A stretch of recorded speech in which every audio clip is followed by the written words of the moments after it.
Podcasty, promovideá či reklamné spoty. StudioBB.sk. To správne miesto pre vašu reklamu.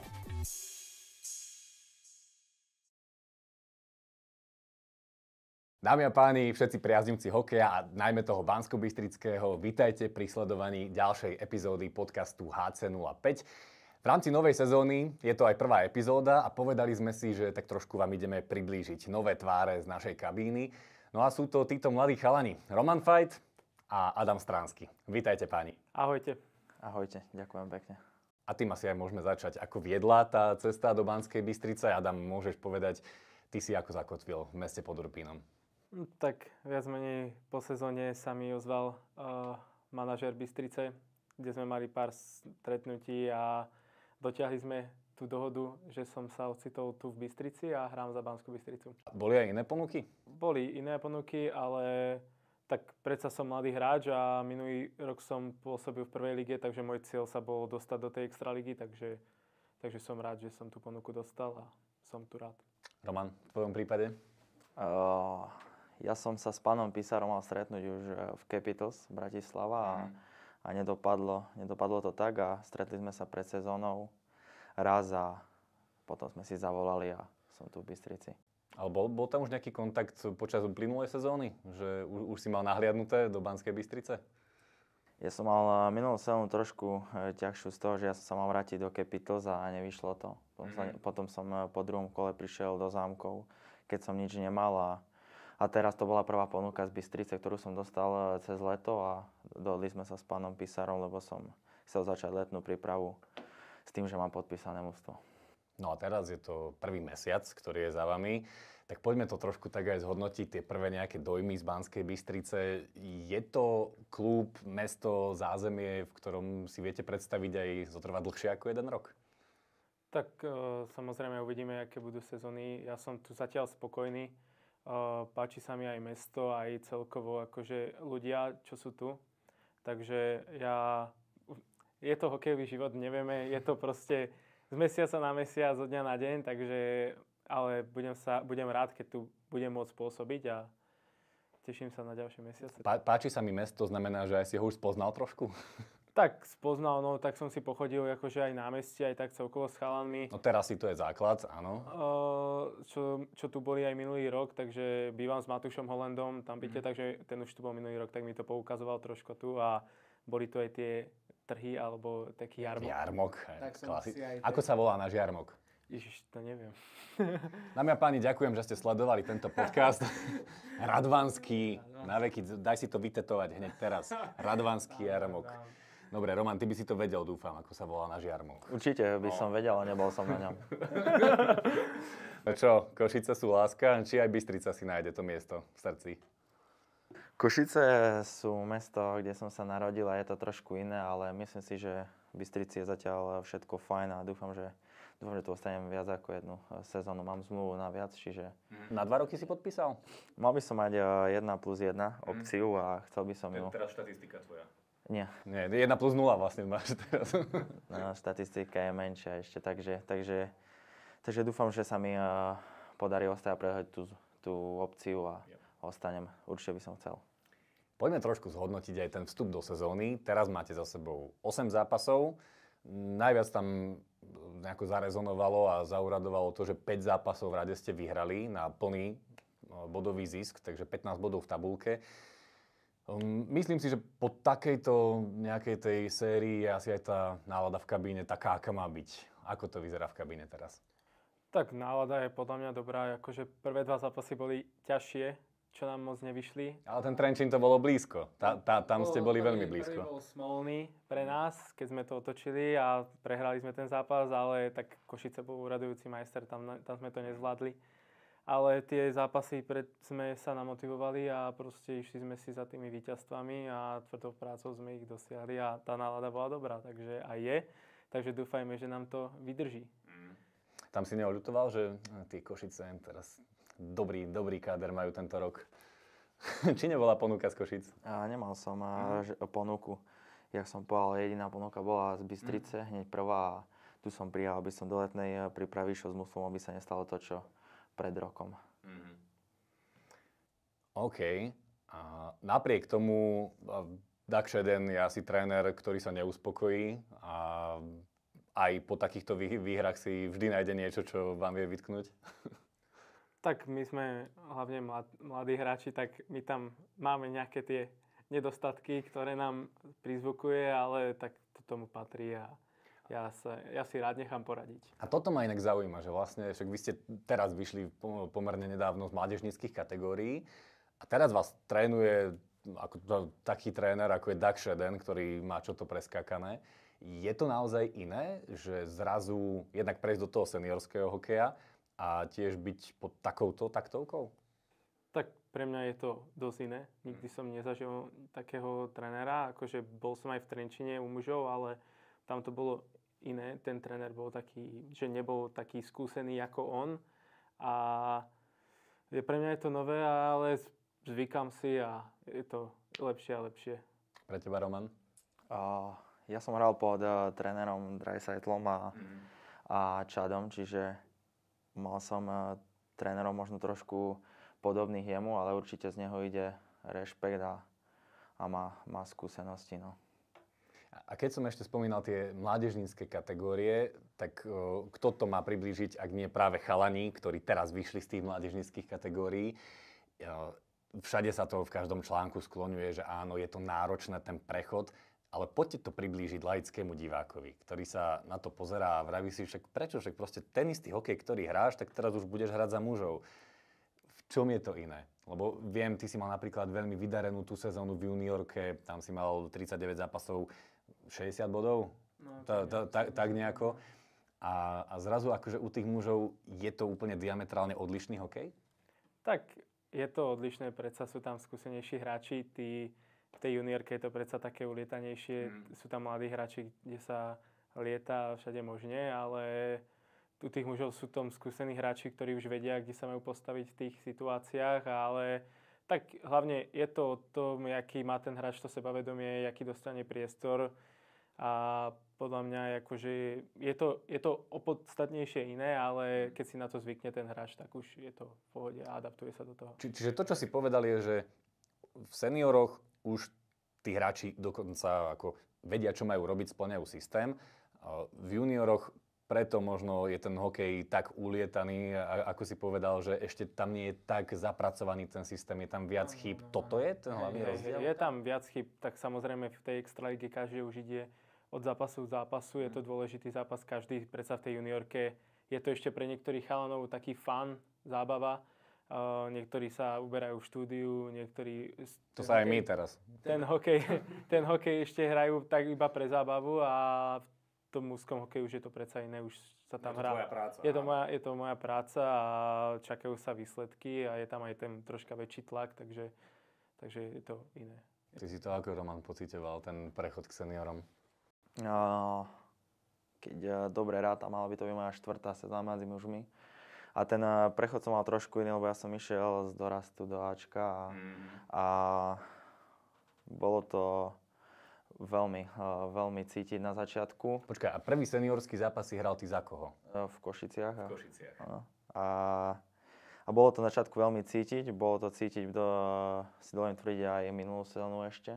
Myslím, že toto leto som sa najviac z tých všetkých sezón posunul po silovej stránke.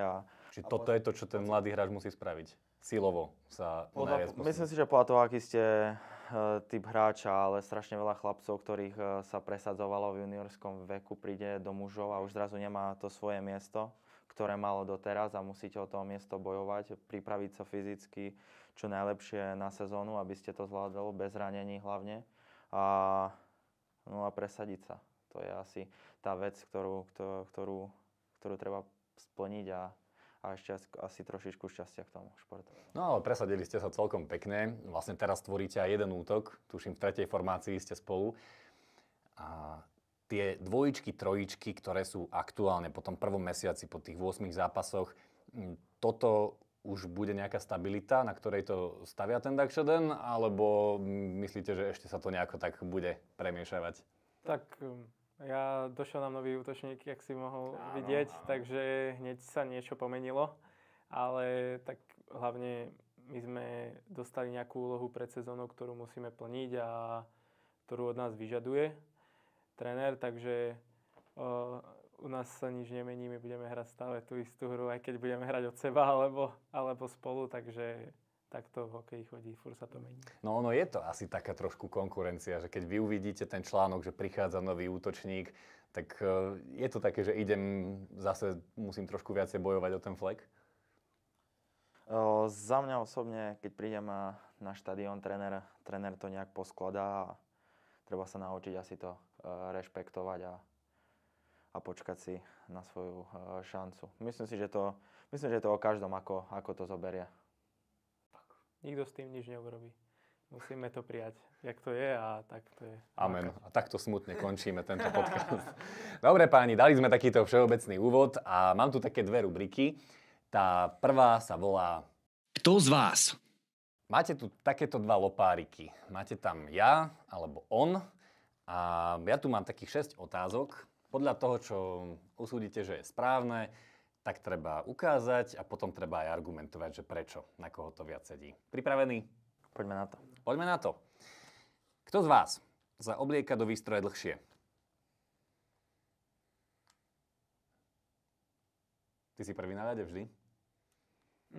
Tak ja chodím skorej na ľad, takže sa vždy oblečem troška skorej, troška si idem zastrieľať a tak, takže Roman má rád takúto svoju pohodičku. Jo, na to, koľko mám rokov, mám rád takú svoju pohodičku Ja že ide povedať, ja už som z toho vyrástol. Pri obliekaní a mám trošku čas na všetko. OK. A máš to tak, že od detstva, že chcem byť na tom ľade sám, zastrieľať si ešte? Tak, odkedy som u mužov už 3. rok, čo chodím takto, tak máme ten ľad troška skorej, že môžeme ísť na ten ľad, tak idem to vždy tak využiť. Nekričí rollbar po tebe? Nie, presne tak, keď som bol mladší. Dole z ľadu! Hej. Takže idem si s brankárom zastrieľať, alebo sám si zastrieľať trošku. Dobre, inšpiruj sa, Roman. 2. Dostali ste defekt. Kto z vás to ide opraviť?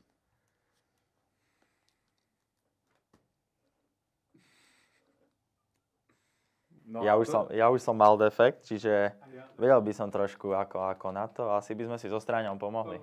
No, zavolali by sme si a nejako by sme to dali dokopy obaja. A takže, že kto je viacej autíčkar? Hej? Ja vôbec. Akože nie som Ty opravíš defekt, ale on nech šoferuje. Neviem akože moc o autách, ale už som niečo zažil za tým volantom, čiže by som asi to opravil. A máš aj tak, že išiel by si zajazdiť formulu, alebo také dačo? Tak ja, keď som chodil ešte mladší s rodičmi na dovolenky do Talianska, tak som chodil s tatom na také okruhy motokárové. Okay. Takže veľké, takže máme to radi, akože s tátom si niekedy pokecáme tak o autách, takže... Po slovensky alebo po česky? Po česky. Po česky. A toto je inak zaujímavé, že toto si mi povedal ešte trošku off record, ako sa to teraz nazýva. S maminou po slovensky, s otcom po česky? Tak, no. Stále? Stále. Tak táto nebol ochotný sa môcť učiť slovenčinu, takže... Ale býva na Slovensku. Ale býva na Slovensku, tak má to tu rád, ale slovenčina ho nelákala, je to proste Čech. A keď kúka sa doma hokej, fandí Česku a tak to je. Aha, tak vy máte 2 tábory doma. Doma sú 2 tábory, no. A pozeráte na Novie alebo na slovenskom? No, tak hokej sa pozerá na ČT Sport, lebo táto rád počúva Zárubu. Zdraví vás Robert Záruba a Petr Vichnar. Dobre páni, poďme ďalej. Kto z vás, toto inak súvisí, kto z vás má verbálny prejav na takej úrovni, že by mohol robiť hovorcu klubu HC05? Fakt, východniar. Ja, keby som sa nehambil a možno odviazal, tak by to možno išlo. No dobre, tak poď uviesť tento podcast, tam máš svoju kameru. Povedz, že tu máš 2 hostí, Peťo Magurský, Adam Stránsky a ty si moderátor. Poď uviesť túto reláciu. Určite by som uviedol, ale by som sa nemohol hanbiť. Čiže s kamarátmi by som to možno uviedol úplne v kľude, ale asi tu nás... môže robiť hovorcu. No, dobre. Kto z vás bude mať skôr svadbu?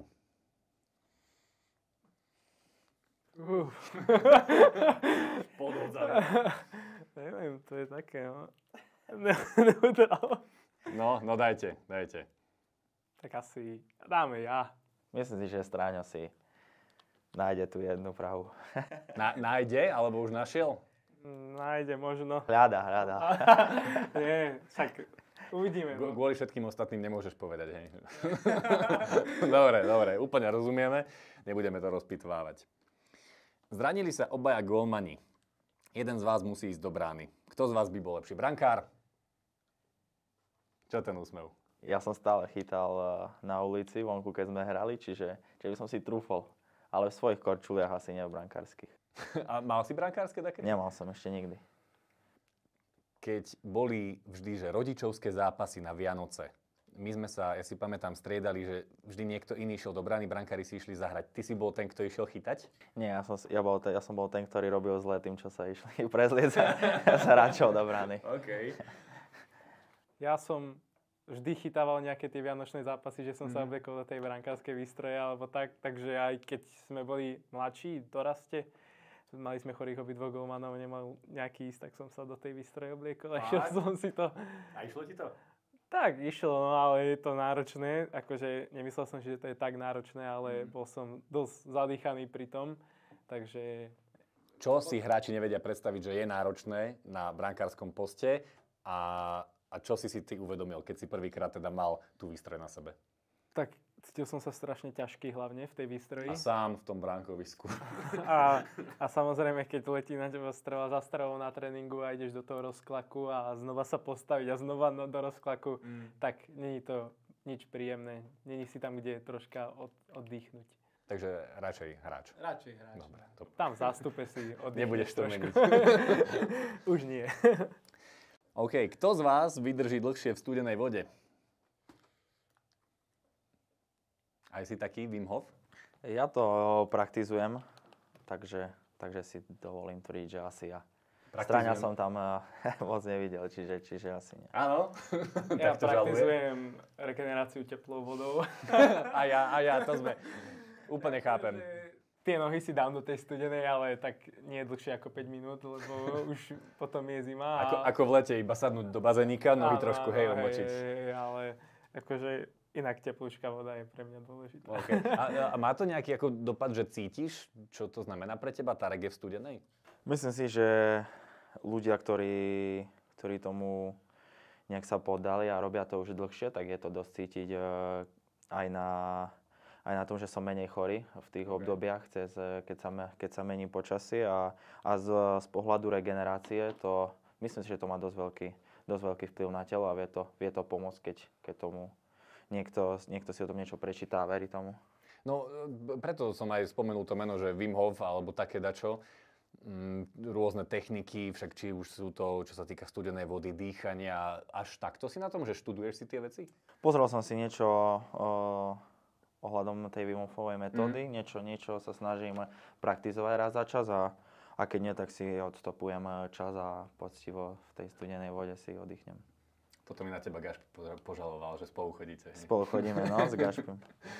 Dobre páni, toto bola rubrika Kto z vás a tu ste nemuseli až tak obkecávať, ale teraz pôjdete do takej nekomfortnej zóny. Treba zapnúť tie mozgové závity, pretože tá druhá rubrika má názov Radšej by si. Radšej by si. Znamená to, vždy máte dve možnosti. Matrix, modrá, červená, jednu si musíš vybrať. Musíš odôvodniť, že prečo. Tak poďme na to. Radšej by si hral doživotne hokej v Kazachstane alebo v druhej lige na Slovensku. To znamená za Gelnicu, Sabinovú, Hamuliakovo a tak ďalej. Jednoznačne v druhej lige na Slovensku. Takisto aj ja. Prečo? Chodil by som do práce, mal svoj kľud v druhej lige doma. Nič by som neriešil. Takisto aj ja asi. Robotka, druhá liga, ťuknutie, partička s kamošmi a pri kamaráti samozrejme. Pivko, večer, Jasné. Klasika. A tak, no. No toto si ľudia úplne asi nevedia predstaviť, ktorí sa nerozprávajú možno s hráčmi, ktorí okúsili takéto destinácie hokejové a zároveň nehokejové. Máte nejakú takúto skúsenosť, že váš nejaký kamarát alebo kto bol že v Kazachstane? Ja osobne som sa ešte s nikým nestretol, kto bol v Kazachstane, ale viem, že keď chlapci v kabíne rozprávali o niekom, čo pár chlapcov zo Slovensku bolo, takže to malo. No, Boris Valabik o tom veľa rozprával. Áno, šváby v šatni a tak ďalej. Môže byť, no, takže asi je to trošku... Dobre, čiže Sabinov. Asi východ Slovenska. OK, poďme na druhú. No, radšej by si vyhral Stanley Cup ako 13. útočník v tíme, ktorý sa za celé play-off nedostal na ľad, alebo vyhral titul v Extralíge ako kapitán tímu? Asi ten 13. útočník a vyhral Stanley Cup. Pre mňa je to taký sen a v tej NHL už keď ste, tak je to troška iné. Potešil by si sa, aj dvihol by si, že no, dobre. Tak, akože kebyže to play-off odohrám ako 13. útočník a v tých 82 zápasoch hádam nejaký ten štart tam je, čo bude... 2 minúty 12, ice time. Čo budem hrať, ale tak už som sa tam dostal, tak už to niečo znamená, tak by som sa potešil asi tým Stanley Cupom. Je to sen každého asi hráča. OK. Ten Stanley Cup je asi vec, po ktorej každý od malička, od toho malého hokejistu túžil a vyhrať ten Stanley Cup, už vám to nikto nikdy nezoberie, ale zase vyhrať našu extralígu, ani by som nemusel byť kapitán, tak by som bol veľmi rád. Ešte by som bol možno aj rád, keby som bol kapitán, by som mal plno práce. Takže obidve možnosti sú veľmi lákavé, ale asi ten Stanley Cup, z toho Stanley Cupu by som sa ešte mohol vrátiť do našej ligy. To myslím si. A potom ako kapitán tímu vyhrať titul. Mal by som skúsiť ešte aj tú našu ligu. OK. Radšej by si musel doživotne hrať s drevenou hokejkou alebo doživotne hrať v mriežke? V mriežke. Takisto. Aspoň a ty ešte hráš v mriežke? Nie. Ale mal si teraz ešte? Nie. Nie? Už máš plexi, dobre. Plexi už mám dlhšie. Ja mám plexi a bol som na pár ľadoch s drevenou hokejkou a strašne mi vadí ťažká hokejka v hlave. Že mám rád, keď je tá hokejka fakt, že ľahká, čiže by mi to veľmi vadilo, čiže asi tá mriežka. Chlapci, ja sa teraz taký starý cítim, ja som od vás starší o 7 rokov. Vy ste 2002. Ja som 95 a my sme presne ešte zažili Lyonky, fasovali sme drevenice, lámali sme to. Mal si drevenicu v ruke ako hokejku? Ja som mal drevenicu hokejku, ešte táto, keď chodil niekedy so mnou na ľad, keď som bol menší a mal drevenicu, tak mi ju párkrát požičal, ale akože obdivujem Jožka Štimpela, že s tým dokázal ešte hrať extralígu. Zlaté ruky. Takže ja tiež som, jak Roman hovorí, mám rád tie ľahšie hokejky, tiež to mám tak v hlave, že ťažká hokejka je proste pre mňa zlé, už to nemôžem držať v ruke. No dobre, ale keď už hráš v tom plexe, tak ako nechceš naspäť tú mriežku. Asi je to trošku lepšie ako drevená hokejka. Asi aj. Asi to menšie zlo sme si vybrali. OK, dobre. 4. Teraz rozhoduješ za celý tím. Radšej už nikdy nevyužiť presilovku, alebo vždy v oslabení inkasovať gól. Nikto by o tom netušil z fanúšikov, že čo sa to deje, ale máš takéto prekliatie a jedno musíš vybrať.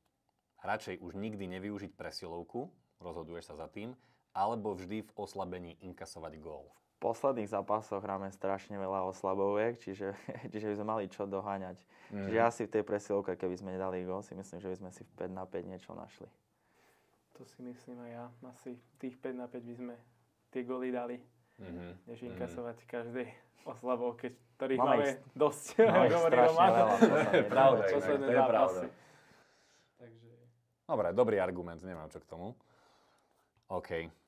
A ideme taký dlhodobý horizont. Radšej by si bol po kariére hokejový agent alebo tréner? Ja asi agent. Okay. Ja rád tak obkecávam veci a aj tak budem si ripnúť do tých, vedel by som si ripnúť do tých manažérov, takže by ma bavilo tak komunikovať troška s tými manažérmi a tak, takže ja skôr agent. A takže že na Slovensku alebo normálne Amerika? Tak zobrať to už poriadne. Podľa toho, jak by som sa tým hráčom páčil, čo by som im vybavil, možno by potom došli aj americkí hráči, ktorých by som zase dal sem do ligy a by som ich zastupoval, takže ja skôr ten agent. Ako tréner si neviem sa predstaviť ako tréner, nie som taký ten typ ani ako kapitán, ani ako tréner, takže radšej Stanley Cup. nie som ten prísny tréner, takže... OK. No a tu ma to zaujíma, keďže tatko je tréner. Strýko. Strýko, prepáč. Akože ten tréner má strašne veľa zodpovedností za ten výsledok v podstate, za všetko kolo mústva. Čiže je to dosť ťažká otázka, takže asi agent. Skúsil by som si asi vybrať hráčov a ísť do toho. Ani tréner nie je zlé, je to asi, jak by som sa v tú danú chvíľu cítil, keby som sa rozhodol. Teraz sa vám to asi ešte ťažko hodnotí v tomto veku. Možno keby sa vás to isté opýtam o 15 rokov, tak si poviete, že áno, tak tréner. ja by som si stál za tým agentom. Proste, je to taká väčšia pohodička a mám rád pohodičku, takže ten tréner je proste predsa väčšia zodpovednosť a niekedy tam už ide aj o nervy. Akože samozrejme sú tu tlaky od majiteľov a manažerov, takže... No dobre, takto a ak tréner, tak Ačko alebo detské juniorské kategórie? Asi tí juniori dorast za mňa. Ja by som možno počasie, kebyže už chcem niečo vyššie, tak by som šiel do toho Ačka, ale začal by som asi u mládeže. Asi podľa toho, takou víziou by som do tej práce išiel. Tá práca s mládežou je dosť dlhodobá a tá práca s tým mužským hokejom musíte tie výsledky donášať každý týždeň. Čiže asi celkovo by som to musel zhodniť, ako by som sa cítil. OK, pani. Či už to bude po kariére agent, tréner alebo čokoľvek, to je veľmi ďaleká budúcnosť. To, čo je blízka budúcnosť, je tá sezóna, ktorá je pred vami. Máte za sebou 1 mesiac. Veľmi veľa zápasov vás ešte čaká. My sa na to budeme pozerať, budeme veľmi držať palce. A nech vám to strieľa, nech to tam padá. Ďakujeme. A ja vám ďakujem, že ste si našli čas. Ďakujem aj my za pozvanie. Ďakujem ešte raz. Roman Fajt, Adam Stranský. Ahojte.